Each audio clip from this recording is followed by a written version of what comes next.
Gran Turismo 7 is getting a free VR upgrade for the PSVR2's launch. And as you know, Gran Turismo 7 is one of my favourite racing games of all time. In fact, Gran Turismo Sport was one of my favourite racing games. Then GT7 came out and just dethroned it for places #1 on my favourite racing game list.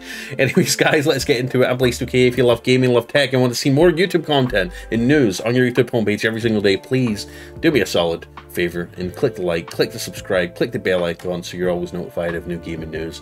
I'm always here, and I'll stream every day at 3 PM Eastern as well. Come pop on if you feel like popping on, saying hi. Let's go. Let's talk about it.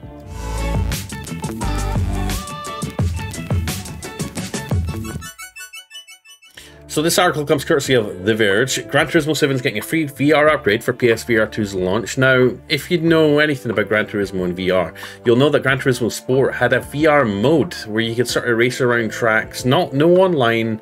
It was basically just like a demo mode, a VR demo mode on Gran Turismo Sport. And we've all been hoping and praying that they would bring full VR to Gran Turismo 7, and it looks like it is, and it's going to be available in time for PSVR2's launch, so that makes it even more compelling for me to maybe buy a PSVR2.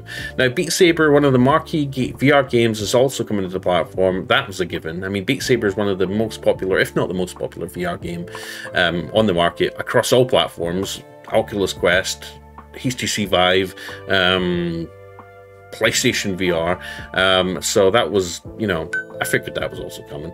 But here we go. So I'm guessing Jim Ryan announced it during their CES keynote. Gran Turismo 7's VR update at CES 23. I'll be getting a free upgrade to let you play the game on PSVR 2. PlayStation head Jim Ryan announced during Sony's CES 2023 press conference on Wednesday. The update will be available when PSVR 2 launches in February, and more than 30 games are on track for the PSVR 2's launch, Jim Ryan said. Sony also revealed a big new title coming to PSVR, Beat Saber, blah blah blah. We already know that. Beat Games is owned by Meta, but PSVR 2 release of Beat Saber isn't completely out of the blue. The game is already available in the original one.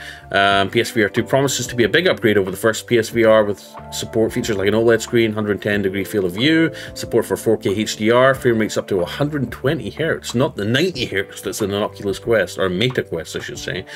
4 cameras built into the device, so it's got the inside-out tracking, sense controllers that can detect finger touches and like. It's also got haptic feedback in the triggers as well as the headset, and I believe it also has eye tracking, which is crazy, isn't it? I mean, you're going to be able to see your virtual avatar in the game, like through a mirror or something, and see the same eye movements and whatnot. It doesn't, unfortunately, I don't think it has face tracking or mouth tracking, but it does have eye tracking, which is obviously going to help it render a little bit better on, you know, lower end hardware like the PS5. So there we go, guys. Oh, we also covered the fact that it won't have backwards compatibility, which kind of sucks, and I've had a rant about that. You know, I think they could have done it. I think Meta proved it with their Quest Pro, that even though you can introduce a whole new input system, like a whole new input system with new triggers and new ways of tracking the controllers, you can still manage to backport a lot of the, or port forward a lot of the old games to work on that new control system. Meta's proven it can be done. For some reason, PlayStation seem too interested in you know, translating a lot of the first gen games over to the new gen, which is a damn shame. But they are going to have about 30 games at launch for it, so you know, you should have something to play, which is exciting. But there we go, Gran Turismo 7 getting a new VR update. Now, it remains to be seen, it doesn't seem to say in this article, will this Gran Turismo 7 update support multiplayer? Will it support the full range of cars and all the tracks and all the game modes and stuff like that? I've got no idea, because they don't say. But I'm hoping it will. Hopefully it's not just a demo mode and something that's just like half-baked, that's just tacked on, you know. Hopefully it's like a full VR support. And obviously I'm going to cover this going forward. If we get a new update on it, I will let you know if it is, because I really want to be playing Gran Turismo 7 in VR. I think it's already one of my favourite racing games. I would love to play it in VR. It would be even better. Anyways, guys, let me know what you think. Do you play Gran Turismo 7? Are you getting a PSVR 2? Let me know in the comments down below, and I'll see you in the next video. Like, subscribe, click the bell icon for more YouTube content on your homepage every day from yours truly, Blaze2K. I'll see you in the next one. I'll see you later today at 3 PM Eastern on stream. Bye, guys.